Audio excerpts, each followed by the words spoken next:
So what I want to do now is quickly show you a couple of the things about the UniGCS application that runs on the UniRC7 flight controller. Things that UniGCS can do. Some of the things are things that you could do with Q ground control, and some of the things are things about configuring the controller as a controller. And generally speaking, just want to talk about the interface here, some of the simple basic things that you need to know, and some of the things that I find very cool. Like, for example, when you start up the application, right, and you're connected to a vehicle, it loads parameters. Now, we're not going to see a screen here. I'm going to keep that clear, but you can always press this little button here and you can get your map view, and you can switch the map view so you can have the map showing. But for now, what we're going to do is we're going to just minimize that so we've got a clean display so we can see what's going on with the UniGCS system. So the UniGCS, a bit like, you know, some other controller systems that you may have worked with, if you're outside of the RTK Q ground control ecosystem, this probably looks quite familiar to you. We have a little menu button here, and this pops up the basic configuration. On the left hand side, or in the middle here, you have a row of buttons that reflect the different submenus. The first one is camera, basic setup, the drone itself. There's a new option here for RTK configuration, which is very, very nice. And then the basic system setup information here. We'll quickly have a look at that. All we have here is the basic information about the serial number of the air unit, and then measurement units. So if you want to, you can set it in miles per hour and Fahrenheit, if you understand what that means. Of course, I've got everything set in metric because that makes sense to me. We're running 2.0.4, which is basically the latest version 2 of the UniGCS controller.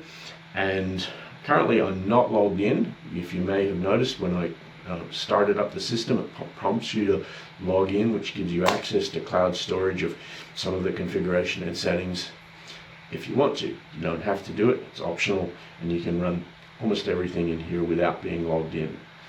The first menu is camera. We're not going to focus on camera for now. I think I mentioned that the camera setup earlier, so we'll just skip past that and go into the basic setup, the menus, and show you the simple configuration. The first one here is throttle stick mode. Now this one of my favorites. It's definitely controversial. I use mode 3. Almost everyone in this part of the world at least flies mode 2, and the argument is probably around, you know, if you're working with multiple different organizations, because it's very easy to standardize, and you probably should in one, you know, if you're just one flyer, easy. If you fly with a couple of people, well, you really should standardize ideally on one particular mode and never switch it, because, you know, accidentally being in the wrong mode maybe can cause mistakes. But for me, mode 3 works, and I love the fact that I can set my controller to mode 3. So that's the throttle stick mode.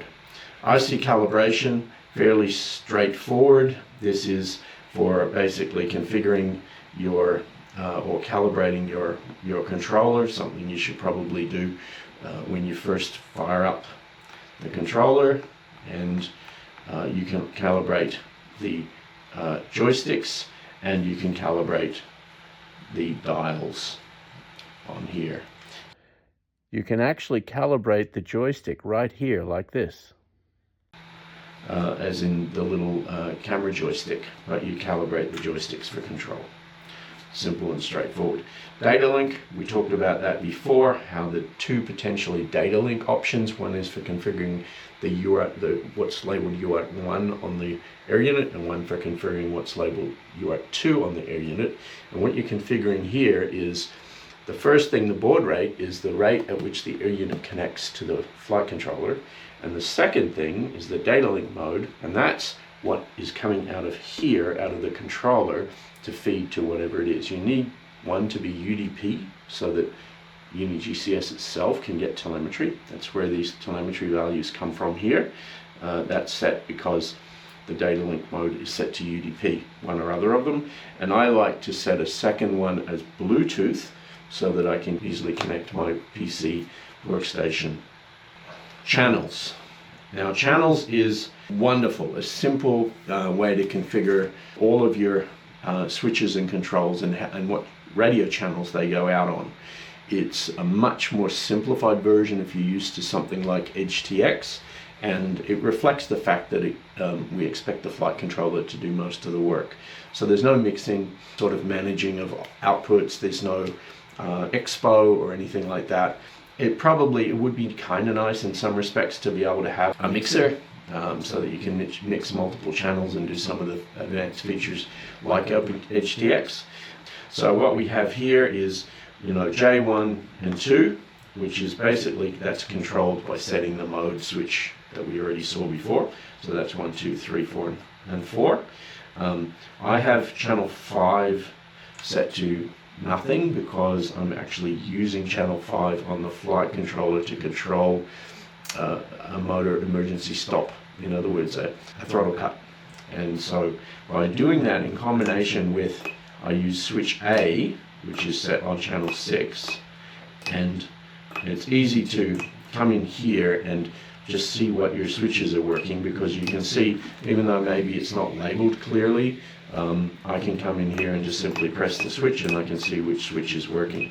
So I have switch A, which is this rocker switch here on the corner, and switch 2 is this press button switch, which is set to be a momentary switch, and that is basically sending a single, like if you hold it down it stays as 2000, and if you let it go it goes to 1000, and switch A is 1500, 2000, 1500, 1000.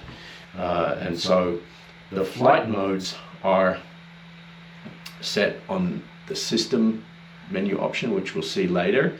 So channel 8, I have set to channel 8, is basically controlled by the M1 to 2, 3, 4 buttons, which is configured on the button setting and on the system setting. I have J5 and J6 is the joystick here. So J5 and J6. So as you can see, J1, 2, 3, 4 are the regular joysticks.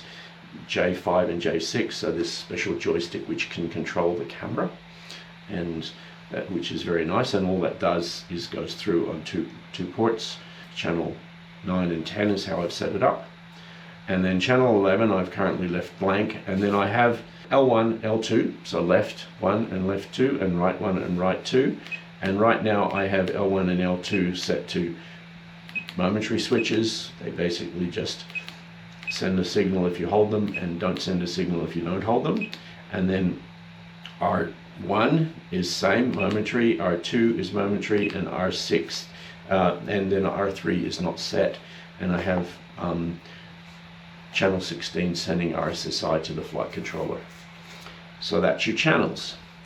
Now, if you this might make more sense if this was maybe next to data link. I'm not sure why the order of the menu options, but link status doesn't functionally do anything. It simply displays the link status information, which is very nicely displayed now with this new version of the flight controller at the top right hand corner of the menu up here. You can see I've got 5 bars for RC and 25 to 26 is my RSSI, which is very nice, but you can also see the details of that up here with the packet rate of data going on each one of the data links, and data link 2 is not currently connected because I have the camera off while I'm doing this, and then we have the image bit rate as well displayed here and the image quality.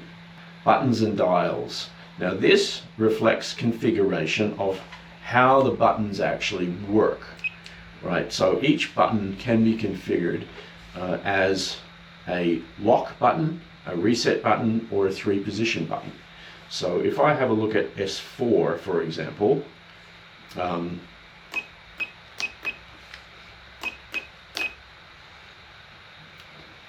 S1 and S2 are these buttons here. S1 is set to as a lock button, S2 is set as a reset button. A lock button means you press it, it will turn on the RC on that button, and reset means it will reset it back to nothing.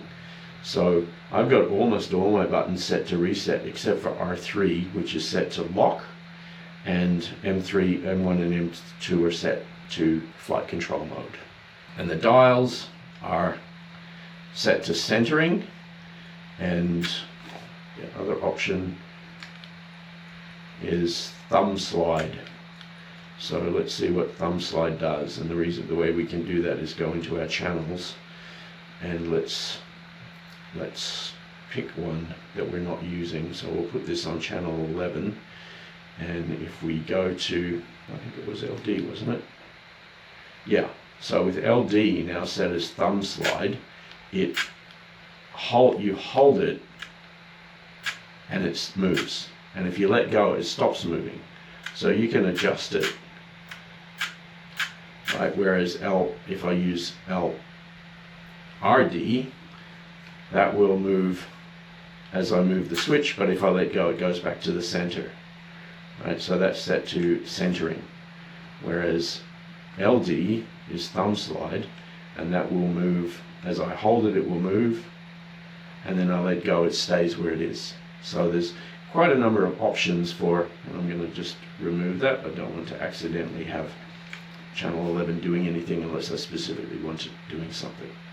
So buttons and dials gives you lots of options for setting each one of the buttons and basically configuring how they work. And then so you set the buttons and dials to work in a certain way, switch, reset, 3 position, and then in the channels you basically configure where the channel goes out. Alright, now failsafe. Here what we have is the ability to set any one of the channels in failsafe mode. What I do is I set channel 3, which is throttle, and I set it to a very low value, which is effectively no pulses, so that if RC control is lost to the flight controller will say lost RC link, and it will go into a failsafe. In system, we've got a bunch of different options here. There's the ability to pair the controller here with multiple air units. I have a second air unit, I haven't tried that yet, but I plan to do that. Channel 15, kind of irrelevant for what I'm doing here. This one is flight mode, and this is where you can set these 6 buttons at the bottom, the M1 through M6, to either 3 button switches, or just regular buttons, or to flight modes, which is what I like to do. I always like to have my left flight modes are controlling fixed wing flight, so I usually use fly-by-wire A and loiter, and then my right 4 buttons are for M3 and M4 are for hover and Q loiter, and then M5 are my functional switches, so I use M6 to be return to launch, and so it's easy to find. If I want to do a return to launch, just press M6, and if I want to, and I typically set M6 to be typically something like auto, although I repurpose that if I'm in tuning, I might set that to auto tune or Q auto tune. And what is also important here is now with the new UniGCS, the PWM output that each one of these buttons sends is configurable. And by default, it seems to me that the values here need to be configured for RTPilot, because for some reason they work great on version 1, but once you switch to version 2 with the values outputted by flight mode 1 through 6 weren't quite right, but you can easily change them. So I've got flight mode 1 to 1100, 2, 13, 14, 16, 17 and 19, and that works great with RTPilot, so that each one of these switches comes out as a different flight mode. Now there's this thing called remote control SDK connection method, and I haven't really gotten into the SDK. What I do know is that this option here often conflicts or interferes the ability to set the data link settings on the data link option. Now it's nice that this new version update has an option called close. Not exactly clear that close means disabled. In other words, that port is closed, and if you set it to something like Bluetooth upgrade or UDP, then once you set it here, you won't be able to choose that option on the data link setting, which is what the default was in RC on version 1, and it was quite awkward and tricky to configure. So the simple answer that I use right now is to use close, and the purpose of USB is you can use USB as a serial port or for Android, which means file transfer backwards and forwards. For other reasons, I don't use that. So you can configure multiple links in here. I haven't done that. You configure either using a repeater node, or you can use the ability, I believe, to have multiple controllers controlling a single plane, which is, for example, if you are doing handoffs, if you have multiple controllers out, you're flying a plane a long distance, but you want to have sort of a tag team of pilots as the plane flies into each pilot's purview, then that can be done there. Image transmission settings is not something that I've ever done. I use image transmission mode of standard, and the downwidth limit is 10 megahertz on this controller. I use 2.4 and 5.8. It is possible to select just one or just the other. And channel adaptation. Next, just quickly want to talk about the options here that enable you to configure, or at least view, let's say, and in some cases configure some of the RTPilot related information. So here we have and this will actually, I believe, change RTPilot parameters under the covers. So for example, the maximum airspeed on this plane is 25, and I believe if I change this will change airspeed max. And min airspeed is 15, I think that will change airspeed min. The waypoint radius is 50, my RTL altitude is 110 meters, which means the plane flies up nice and high above any potential obstacles, and the cruise speed is set to 18. The throttle failsafe is currently set to continue, but I really think it should be set to RTL, so I'm going to change that. The voltage settings are, again, standard RTPilot parameters, but just made with a nicer interface. Accelerometer, where you can actually do accelerometer calibration, which I would typically do with Mission Planner in here. Compass, again, you can view the compass information, but also do a calibration of the compass. The remote controller gives an overview of, this is slightly different from the channels view, because this is what the flight controller is seeing. So this is basically telling you what the flight controller, this is your RC calibration version menu on Mission Planner.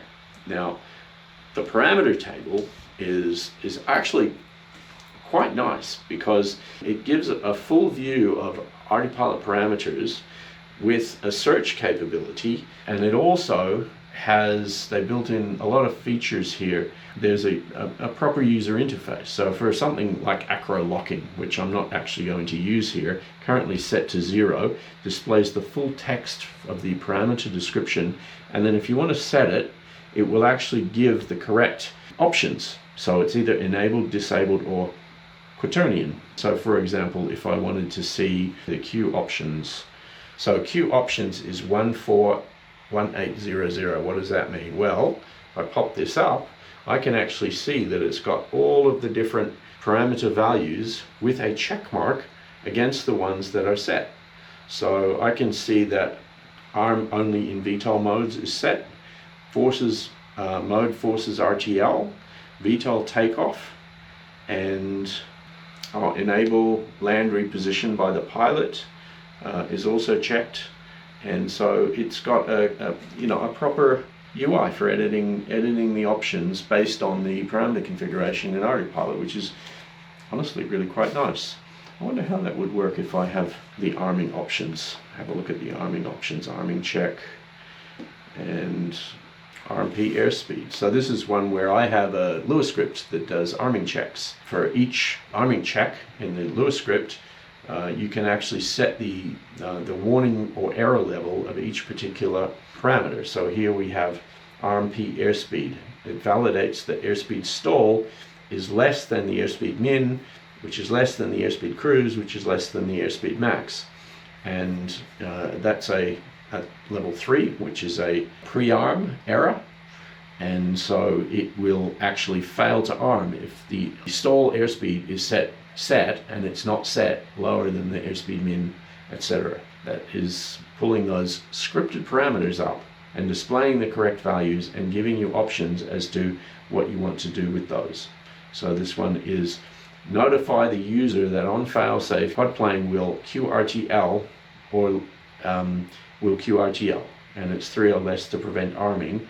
Well, it's set to 5, so it'll just give you a notice on the screen and it won't prevent arming. So that's the parameter table. There's information here about ESCs and CAN and about gripper. Lastly, there's this very, very nice option here, which is RTK configuration. So you can actually configure NTRIP and connect to an NTRIP server location. And if you have access to an NTRIP server where you are in Canada here, we have RTK to go, which is a kind of an open source group of people who have published their RTK configuration online. I can actually set that RTK up, and based on that it will send RTK information, RTK corrections to the flight controller and to the GeoGPS if it's capable. Now, the GPS in this plane is not capable of that, so in fact I'm going to turn it back off again, but I'll disconnect. On my Niska, the here 4 GPS is capable of accepting NTRIP corrections, and so you get a very precise fix from NTRIP being sent automatically from the controller to the plane. So that's overall, that's an overview of the configuration settings options in the new version of UniGCS that runs on the RC7 flight controller. I really like the fact that C is listening to people, is continuing to improve, and is adding features and functionality to their very nice control system, which I really like, and I'm using already on 2 of my planes, and I have another one that I'm about to set up as well. So that's going to be it for this video. It is a bit long, but I think, well, there's lots of useful information in here. So Tim the Plane Man, over and out.